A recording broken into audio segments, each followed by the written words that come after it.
Aspen Adventure, Shadows in the Pines. Introduction: Cindy arrived home on a late autumn evening to the family house nestled among pine forests near Aspen, Colorado. The air was already freezing, and the wind, blowing from the mountains, gently shook the yellowing leaves remaining on the branches, which fell slowly onto the gravel path of the yard. The house was an old two-story wooden building constructed by her father years ago when the family wanted to start a new life away from the noise of the city. On the porch above, the double rocking chair motion sensor light flickered dimly, sometimes going out and then flashing again as if it were uncertain of its own operation. Cindy entered the gate, tiredly, her backpack heavy with a few textbooks and her water bottle. The girl was 22 years old, her long dark brown hair blown into a mess by the wind, and her face showed a mixture of exhaustion and restlessness. Her day had not started out as anything special, yet a strange feeling accompanied her all the way home, as if someone were watching her from among the trees. What she did not notice was the evil pair of eyes hiding in the woods, patiently watching its prey. As she reached the front door, she noticed that it was not completely closed. This seemed like a small thing at first, even though her parents living in the house always paid great attention to security.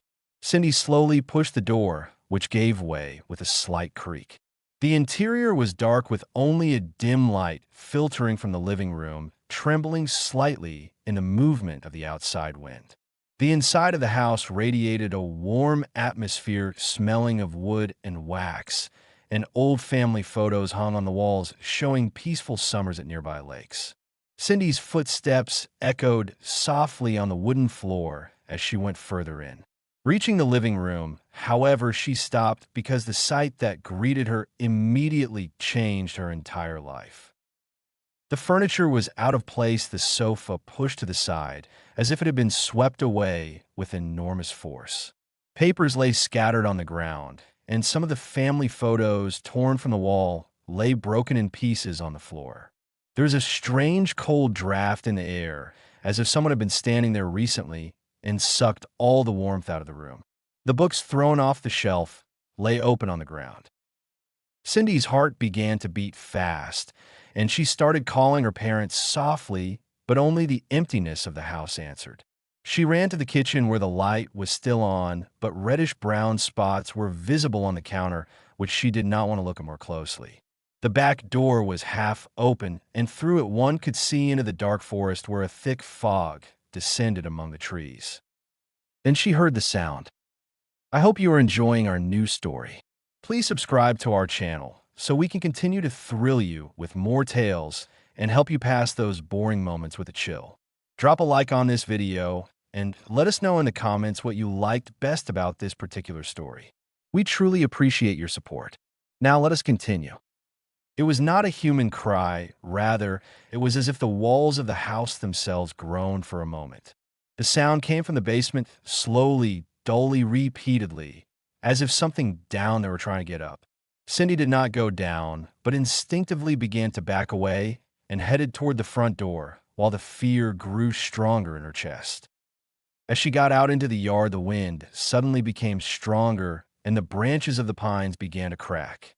Behind the house at the edge of the dark forest, for a moment, a tall, blurred figure seemed to move, but when Cindy looked there again, nothing was there anymore. That was when she decided she had to run in the opposite direction because the house was no longer a safe place for her. Anywhere just away from here. Bridge to the audience, I hope you enjoy our new story. Please subscribe to our channel so we can thrill you with even more stories and chase away your boring moments. Give us a like and write in the comments what you liked most about this story. Thank you. Now let us continue. The escape Cindy's running was not orderly or deliberate, but rather an instinctive escape in which every step was directed by panic.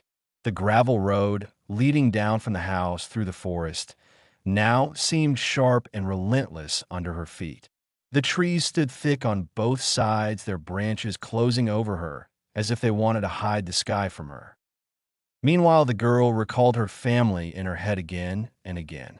Her father, who worked as an engineer near Denver, was often on the road, but always tried to get home in the evening. Her mother was of a quieter nature, working in a local library in Aspen, and often told Cindy that among the mountains one easily feels alone even when one is not alone. She also had a younger brother who had moved away a few months ago for university and settled on campus, so Cindy was often left alone in the large house. Now, however, the thought of her family provided no comfort, but rather appeared as a painful void. She did not know where they were. She did not know what happened to them. She only felt that something evil had torn their familiar world apart. Emerging from a forest, she reached a narrow highway leading toward the Colorado River. Sparse lights stood along the road, casting a yellowish glow on the wet asphalt. In the distance, the dark silhouettes of mountains were outlined, and the wind now swept unhindered through the valley. While running, Cindy looked back several times because she felt as if something were following her. Sometimes she heard footsteps among the leaves, and sometimes it was as if someone whispered her own name in the wind. Cindy, Cindy. But when she stopped and listened, only the sounds of nature remained. The usual small noises of birds and wild animals. From a distance, the howling of a dog was heard. As she progressed along the edge of the road, she became increasingly exhausted and her breathing became irregular. Her legs trembled, but she went on because she did not dare to stop. A single thought repeated in her head that she had to get to a safe place where there were lights and people. That was when she spotted the glow of headlights in the distance. A large truck was approaching on the road, moving slowly but steadily. The deep sound of the engine grew stronger, and the lights illuminated the pines standing by the side of the road. Cindy instinctively stepped into the middle of the road and began to wave because this was the first human presence she had seen in long minutes. The truck braked slowly, then stopped beside Cindy. The vehicle was huge with a dark blue cabin and a long trailer marked with a logo of a Denver shipping company. The engine throbbed deeply at idle, and a faint steam rose from the exhaust in the cold air. A middle-aged man leaned out of the driver's cabin. His name was Roland, a steady-faced, powerful, broad-shouldered man who had already spent many years on the highways. His voice was deep, but not unfriendly, rather cautiously interested when he saw the terrified girl on the side of the road. Cindy could hardly gather her words, but managed to say that she had to escape from her house and could not go back. Roland looked around the road for a moment, as if searching for something unusual, then motioned for Cindy to get in. The interior of the truck was warm and noisy, full of maps, coffee cups, and a radio that softly gave off static noise. Roland said that he usually hauled freight between Denver and Salt Lake City and had seen strange things on the roads, but a terrified girl running alone was always a serious signal for him. He observed the girl's face carefully. She did not look like she was high. Even so, she could be dangerous, he thought to himself. With his left hand, he unnoticedly checked if his weapon was accessible in the door while distracting the girl. Cindy sat in the seat, and as the door closed, she felt safety for a moment, although the fear still throbbed within her. Roland started the truck, and they moved slowly further along the highway, while in the distance, Cindy still felt that something had not stayed there in the forest, but was keeping up with them. Before the headlights, the road was long and empty, but Roland's attention turned more and more often to the rearview mirror, because he also felt something he could not explain, as if the night were not just darkness, but something that watches. The truck moved steadily on the night highway, but the deep, seemingly reassuring hum of the engine could not completely suppress the tension that filled the cabin. Roland glanced sideways at Cindy from time to time, who sat hunched on the seat, her hands tightly clasped, as if fearing that if she let go of them, everything would fall to pieces around her. The night refuses to end. The confession. Roland finally broke the silence. His voice was calm, but firm as he asked her exactly what had happened to her. He did not want to scare her further, but rather try to give her a handhold to start talking. Cindy first said only a few words haltingly, as if she could not find the right sentences. Then suddenly she started speaking hurriedly, her words sliding into each other and her thoughts breaking out of her in a mess. She told him about the door that was open, the scattered furniture, the strange sound from the basement, and that feeling that something was there with her in the house. Roland listened carefully, but meanwhile, with one hand, he took out a bottle of soda from the storage next to the dashboard. He handed it to Cindy and in a calm voice asked her to drink a little and try to calm down. He told her that he would not be able to help if he did not understand exactly what occurred. Cindy took the bottle with a trembling hand and took a few sips. The cold drink slowly calmed her throat, and her breathing became more even. Her shoulders were still tense, but they were no longer shaking so much. Roland spoke again and asked her to tell everything from the beginning nicely and slowly in order. Cindy took a deep breath and this time started speaking more slowly. She told him how she got home, what she saw in the living room, what she felt in the air, and what kind of sound came from the basement. She also added that when she was running out, it was as if something had moved at the edge of the forest. As she spoke, the interior of the truck seemed to get narrower as the weight of the story pressed down on both of them. Roland did not interrupt. He just listened, but his face became increasingly serious because he felt that this was not a simple scare, but might be the beginning of something much darker. The invisible force in the middle of the story, when Cindy was just trying to describe the sound coming from the basement, a huge gust of wind suddenly struck the road. It arrived with such force, as if some invisible power had broken out from among the mountains and reached the truck in a single moment. The vehicle tilted to the side, the trailer swayed, and the tires screeched, trying to maintain grip on the asphalt. Roland reacted, immediately grabbing the steering wheel firmly with both hands and began to countersteer. His muscles tensed as he tried to keep the multi-ton vehicle in balance. The right side of the truck got dangerously close to the edge of the road. For a moment, the light of the high beams no longer illuminated the asphalt, but the deep dark ditch that stretched beside the road. One of the rear wheels even slipped off the edge, and the vehicle shook as if it wanted to turn off the road immediately. Cindy screamed and instinctively clung to the seat while Roland tried with all his strength to pull the truck back onto the road. The engine roared as he gave it gas to stabilize the vehicle, and meanwhile he corrected the position of the steering wheel gently, but firmly. The wind did not subside. Immediately, it yanked the truck for a few more seconds, as if playing with it. The back of the trailer swung out, trying to break away, but Roland's experience and quick reactions finally overcame the situation. Slowly, inch by inch, he managed to lead the vehicle back to the middle of the asphalt. When they finally got straight again, the truck was still shaking from the tension, and the smell of burnt rubber and clutch filled the air. Roland took a deep breath, but did not let go of the steering wheel because he feared that something might strike again in the next moment. Cindy sat panting beside him, and now she was not only afraid because of the house, but also because that something she was running from was capable of following them this far. The choice after a few minutes of tense silence, Roland noticed a small rest area beside the road. It was a simple gravel turnout with a single dim lamp and a rusty sign indicating that one could stop for a short time. He slowly signaled and started to pull over because he felt that he also needed a moment to calm down. As the truck slowed down, Cindy suddenly panicked. Her breathing accelerated again, and in a trembling voice, she asked Roland not to stop. She said that it was not safe and that thing would find them if they stopped. Roland understood her fear, but meanwhile he himself was exhausted from the previous situation. He mentioned that he would like to get out for a moment to pull himself together and relieve himself because a long road was still ahead of him. This sentence, however, only terrified Cindy even more, who almost begged him not to leave her alone, not even for a minute. The man hesitated for a moment, then finally steered the truck back onto the road and decided to move on instead.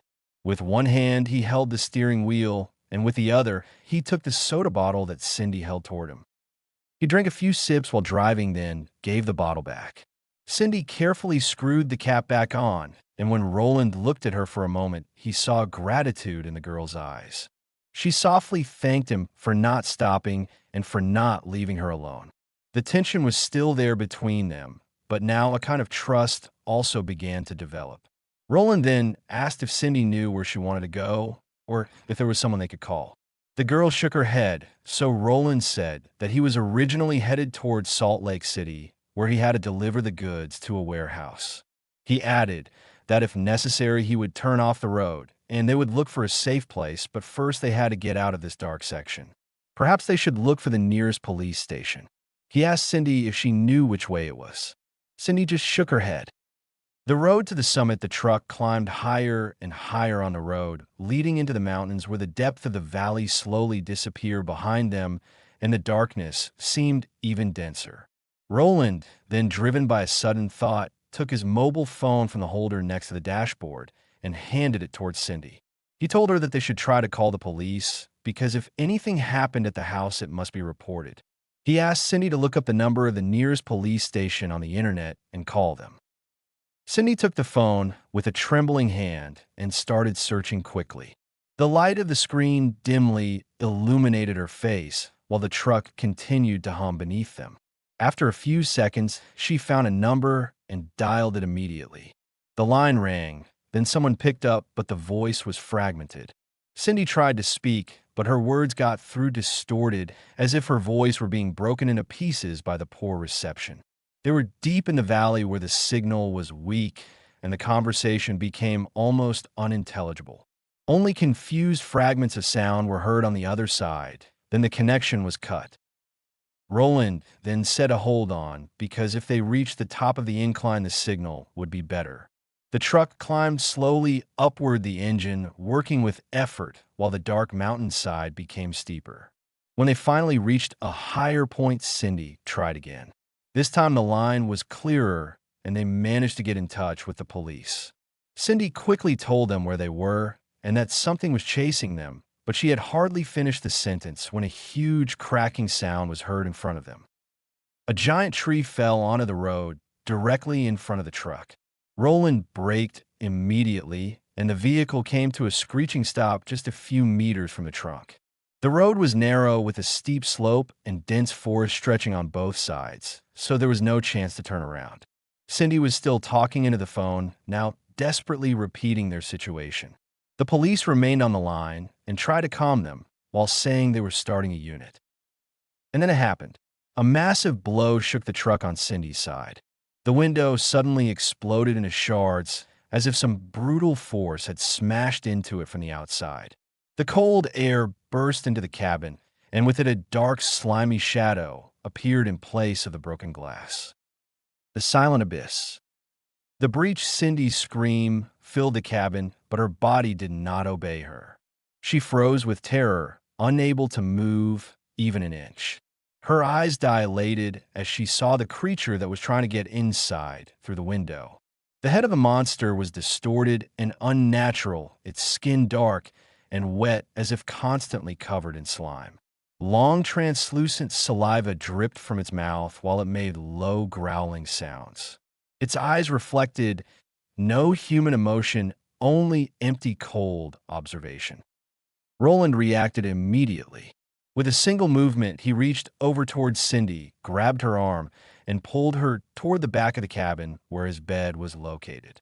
The space was narrower there, but somewhat more protected than the area around the seat.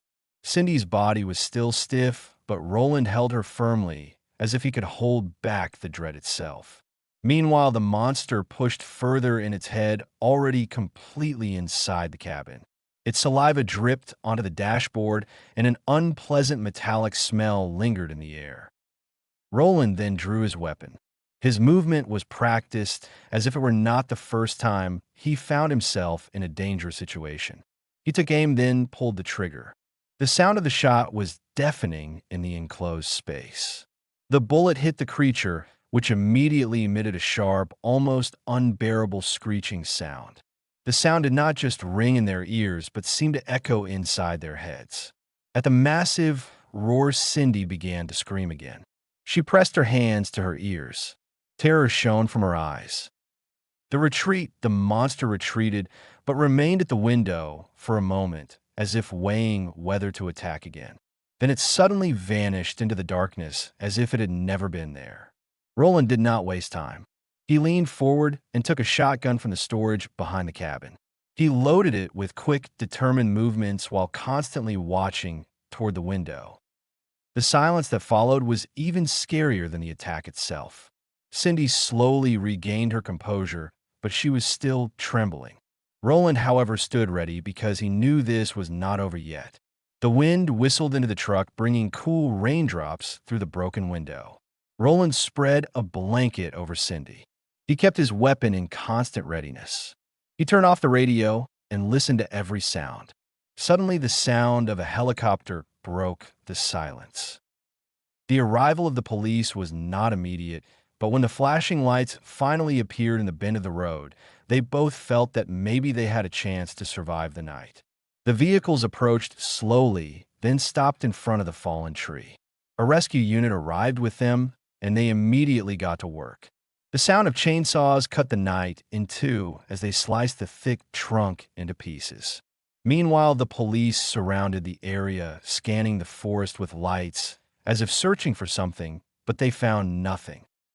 The investigation, Cindy and Roland were carefully helped out of the truck. A paramedic covered the girl with another blanket because she was shaking so much and examined her, while a police officer questioned Roland briefly on the spot. As soon as the remains of the barrier were cleared, the truck was towed away because it was not safe to leave it there. Cindy and Roland were taken to the nearest police station where they could give a detailed witness statement. At the station, they were led into a small room where a table and some chairs stood. An officer sat down across from them and took out the report. He began the questions in a calm but official tone. First, they interviewed Roland. They asked for his data, his job, where he started from, and where he was headed. Then he had to tell in detail when he met Cindy what he saw on the road and what happened during the attack. The officer noted every word, asking back occasionally to clarify the events. Then it was Cindy's turn. Her testimony was more difficult because she was still in an agitated state. A female officer sat beside her and helped her go through the story. They asked step by step what happened in the house, what she saw, what she heard, and how she got to the road. The report was detailed. Every small detail was recorded. Times, locations, and descriptions were included, even if part of the story was difficult to explain. The interrogation lasted a long time, but by the end, both were exhausted. The police did not say it out loud, but it was clear they did not fully understand what they were facing. Still, one thing was certain. The events of the night did not disappear without a trace, and what happened was something that neither of them could ignore. The return to the woods, the first faint lights of dawn, had already appeared over the mountains when the police vehicles set off toward the family house of Cindy.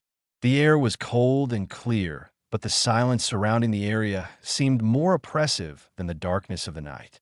The convoy moved slowly on the forest road, the sound of gravel crunching under the wheels echoing sharply among the trees. When they arrived at the house, it was visible from afar that something was wrong. The front door stood half open, and the lamp on the porch was still flickering as if it had not found its way back to normal operation even after the events of the night. The investigators entered the building cautiously. One of them called out loudly that it was the police, but only the echo answered. In the living room, the same sight greeted them that Cindy had described. The furniture moved, the objects scattered, everything bore the trace of a kind of violent presence. The real shock, however, reached them at the basement door. The door was not simply broken in, but almost exploded. The thick wooden boards bent outward, the hinges torn from their places, as if something had forced it open from the inside with enormous power.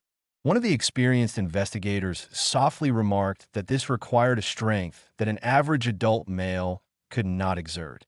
As they investigated further, they found dark spots on the floor and walls, which were clearly bloodstains.